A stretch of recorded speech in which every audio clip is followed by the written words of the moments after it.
Meaning of incestuous. Incestuous. Incestuous. Incestuous. Incestuous.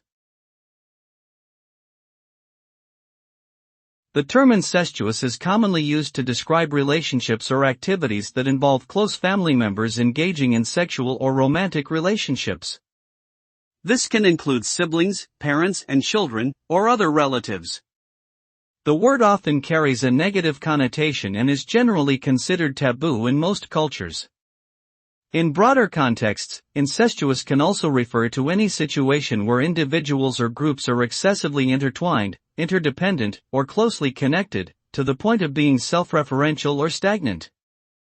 This can lead to insular thinking, lack of diversity, and a resistance to change.